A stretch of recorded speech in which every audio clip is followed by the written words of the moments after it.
మళ్ళీ అప్పీల్ చేశారు. నాకు అసలు ఏ కాగితం ఇవ్వలేదు, నన్ను లెక్క చేయట్లేదు, నిర్మాణం ఆపట్లేదు అనేటువంటి అసత్యాలతో నిండినటువంటి అఫిడవిట్ ఒకటి సమర్పించి మళ్ళీ అప్పీల్కి వెళ్ళారు. అప్పీల్లో మొత్తం వారికి మా దగ్గర ఉన్నటువంటి ఎక్నాలెడ్జ్మెంట్లు అంటే కమిషనర్ గారు ఇచ్చినటువంటి రసీదు పత్రాలు వారు ఏమేమి వారికి సబ్మిట్ చేశామో సమర్పించామో అన్నీ కూడా వారికి హైకోర్టుకి డివిజన్ బెంచ్కి అంటే హైకోర్టు చీఫ్ జస్టిస్ గారి బెంచ్కి సమర్పించాం. హైకోర్టు చీఫ్ జస్టిస్ గారు కూడా వారికి చెప్పారు, అయ్యా కోర్టు ఎవడైనా ఎక్కాడంటే ఎంతో ఆవేదనతో బాధతోనే కోర్టు తలుపు మెట్లెక్కుతారు. వారి ఆవేదనని మేము వినకుండా ఉంటే ఇది చాలా అన్యాయంగా ఉంటుంది, న్యాయస్థానాలు కూడా ద్రోహం చేసినట్టు అవుతాయి ప్రజలకి. మేమంతా విన్నాము, చూసాము.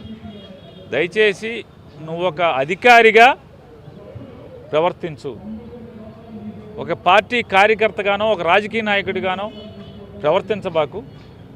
నువ్వు మళ్ళీ నువ్వు సమర్పించలేదని నా దగ్గరే నువ్వు అబద్ధాలు చెప్తున్నావు కాబట్టి మళ్ళీ వారు సమర్పిస్తారు. వారికి చెప్పాను, సార్ ఆన్లైన్లో మాకు ఎవరైతే ప్లాన్ పెట్టారో వాళ్ళని బెదిరించి మా నుంచి విత్డ్రా చేసుకునేలాగా చేశారు. మచిలీపట్నంలో కొత్తోడెవడు కూడా ప్లాన్ అప్లై చేయడం అంటే మా తరపున పనిచేయడానికి కూడా లైసెన్సులు పొందిన సర్వేయర్లు భయపడుతున్నారు. ఎందుకంటే వాళ్ళు బెదిరించారు, మీ వృత్తి లేకుండా చేస్తాం, మీ లైసెన్స్ క్యాన్సిల్ చేస్తామని చెప్పని బెదిరిస్తున్నారని చెప్తున్నారు. మాకు వ్యక్తిగతంగా సమర్పించుకుంటా కాగితాలు ఇమ్మని కింద కోర్టు ఇచ్చింది, తమరు కూడా మాకు అదే ఇవ్వండి అంటే హైకోర్టు సీజే గారు కూడా అదే చెప్పారు. వాళ్ళు వ్యక్తిగతంగా నీ కాగితాలు 4 రోజుల్లోపు సబ్మిట్ చేస్తారు. అలాగే పబ్లిక్ ప్రాసిక్యూటర్ అంటే గవర్నమెంట్ తరఫున హైకోర్టులో వాదిస్తున్న వారికి కూడా కాపీ ఇమ్మన్నారు, వారికి కూడా కాపీ ఇచ్చాం. అన్నీ చలాన్ ఎంత కట్టాం, బిల్డింగ్ ఎంత, అన్నీ అంటే 2 సంవత్సరాల ఎన్నికలకు పూర్వమే తయారైపోయిన బిల్డింగ్ని ఆయన ఆ రకంగా చేస్తూ వస్తున్నారు.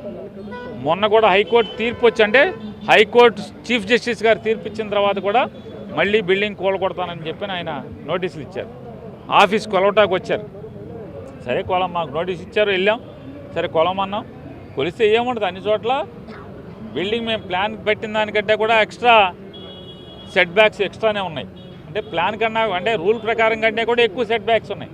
మాస్టర్ ప్లాన్ ప్రకారమే వదిలికట్టాం అన్ని రోడ్లు కానీ అన్నీ కానీ, ఎక్కడా ఇంత కూడా తప్పు లేదు బిల్డింగ్లో.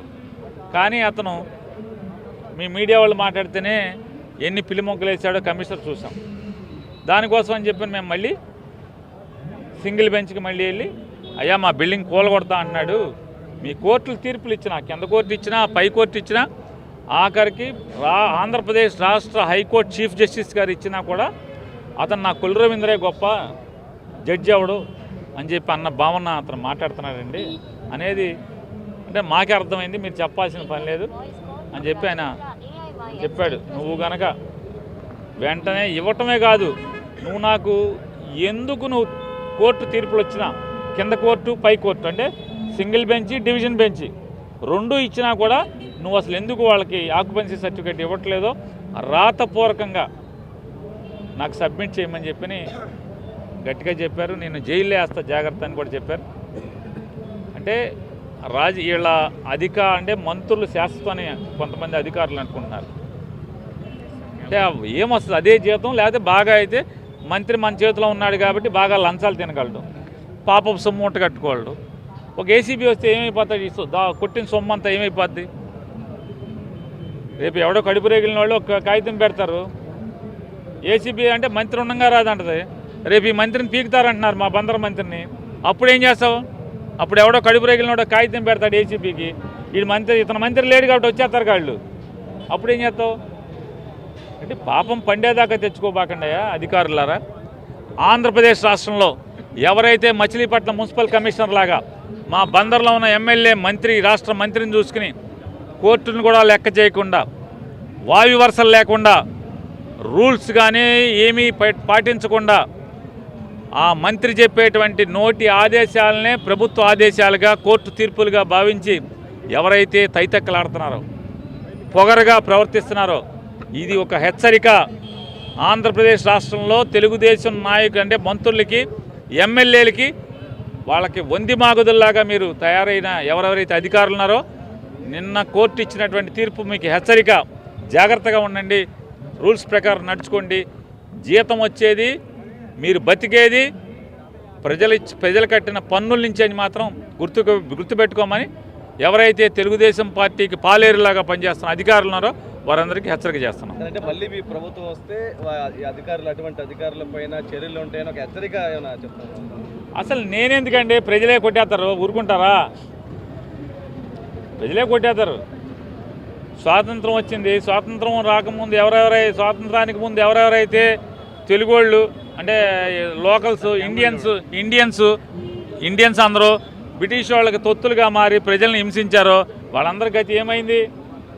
కాబట్టి దానికి మళ్ళీ కొత్తగా భారతదేశంలో కొత్తగా వచ్చిన ప్రభుత్వం, ప్రజాప్రభుత్వం, నెహ్రూ గారో లేకపోతే పటేల్ గారు చూడాల్సిన పని లేదు. ప్రజలే చూసేశారు. అప్పుడు ఇట్టా కూడా రేపే ప్రజలే చూసేస్తారు ఇట్లాంటి వాళ్ళందరూ. సార్, మెడికల్ కాలేజీల మీద వైసీపీ పోరాటం చేస్తుంది, ప్రజా సంఘాలు పోరాటం చేస్తున్నా, ప్రభుత్వం మాత్రం అడుగు వెనక్కి ఏమని చెప్తుంది. నిన్న క్యాబినెట్లో కూడా దీని మీదే ఘాటుగా వైసీపీకి కౌంటర్ ఇవ్వాలంటూ మంత్రులకి సీఎం చంద్రబాబు చెప్పారు.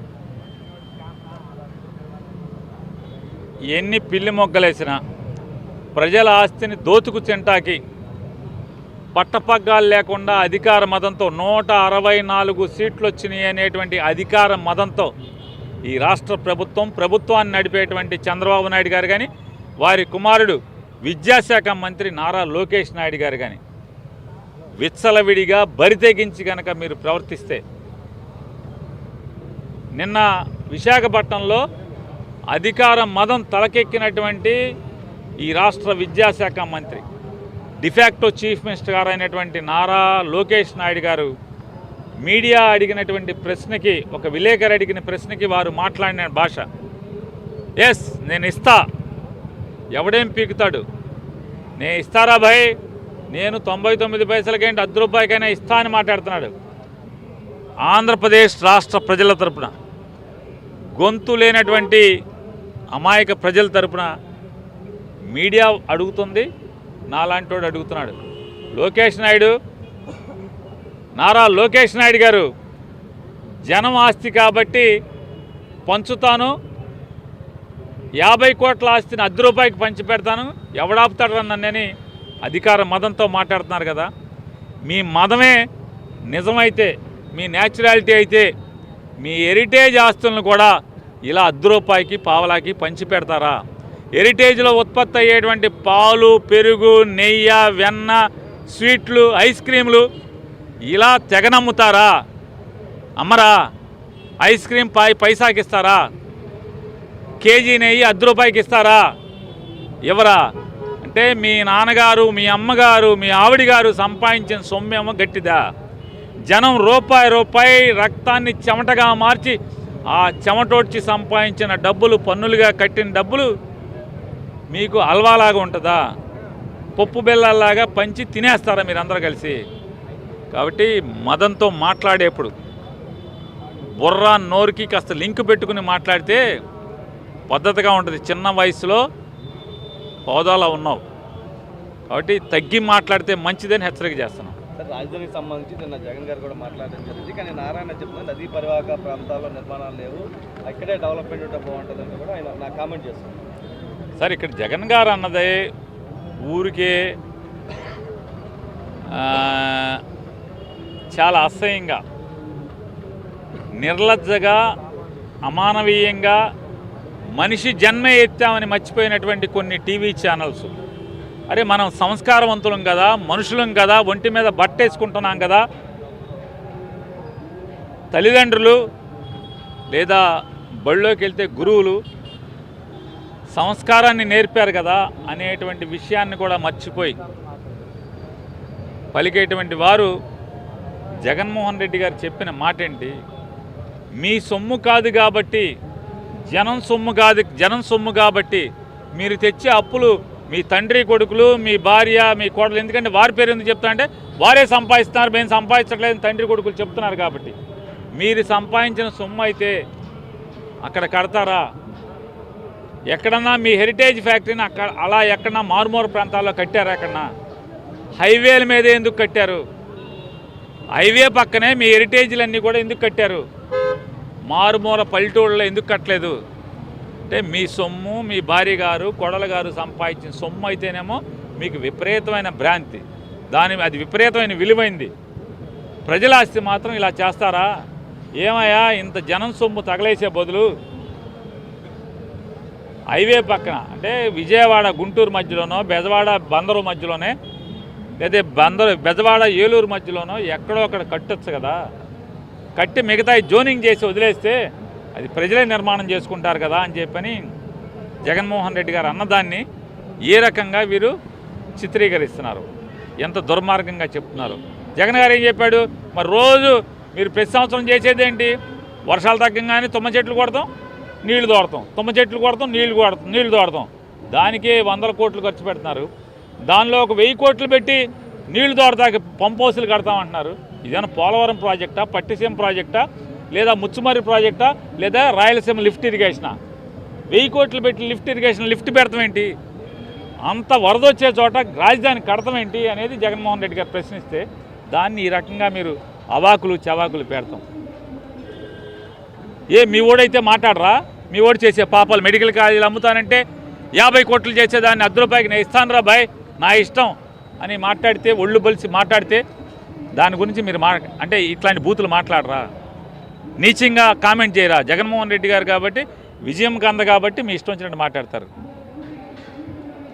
అదే మీ ఓల్డ్ కంటే చంద్రబాబు నాయుడు గారు బంగారంలాగా చూసుకుంటారు, బంగారంలాగా మారుతారు, పంపు కొడతారు, జాకిలు పెట్టి లేపుతారు, ఈరుడు సూర్యుడు అని చెప్తారు. బట్ ఈ కట్టి పెట్టండి, ప్రజలు చూస్తున్నారు ప్రతిదీ, మీ వికృత చేష్టల్ని ప్రజలు చూస్తున్నారు. ఖచ్చితంగా మీకంటూ పాలకులకు కానీ మీకు కానీ ఖచ్చితంగా వాత పెట్టే రోజు తొందరలో ఉందని కూడా గుర్తుపెట్టుకోండి. అంటే ప్రభుత్వం మారిన దగ్గర నుంచి కూడా వైఎస్ఆర్ కాంగ్రెస్ పార్టీ కృష్ణా జిల్లా కార్యాలయాన్ని కూలదోయాలని, ఆక్రమించుకోవాలని చెప్పని ఈ రాష్ట్ర మంత్రిగా మచిలీపట్నం శాసనసభ్యుడిగా ఉన్నటువంటి కొల్లు రవీంద్ర గారికి తహతహలాడిపోతున్నారు. ఆయన వారి తహతహలకి అనుగుణంగా తందానా అంటున్నారు మున్సిపల్ కమిషనర్ గారు. వారికి అన్నీ తెలుసు, రూల్స్ తెలుసు. కానీ అంటే కింద కోర్టు న్యాయస్థానం సింగిల్ బెంచ్ 2 వారాల్లో వాళ్ళకి ఆక్యుపెన్సీ సర్టిఫికేట్ ఇచ్చేయమని చెప్పి వారు చెప్పారు. ఆయన 13 రోజులు చూసి 14వ రోజు డివిజన్ బెంచ్కి మళ్ళీ అప్పీల్ చేశారు. నాకు అసలు ఏ కాగితం ఇవ్వలేదు, నన్ను లెక్క చేయట్లేదు, నిర్మాణం ఆపట్లేదు అనేటువంటి అసత్యాలతో నిండినటువంటి అఫిడవిట్ సమర్పించి మళ్ళీ అప్పీల్కి వెళ్ళారు. అప్పీల్లో మొత్తం వారికి మా దగ్గర ఉన్నటువంటి ఎక్నాలెడ్జ్మెంట్లు అంటే కమిషనర్ గారు ఇచ్చినటువంటి రసీదు పత్రాలు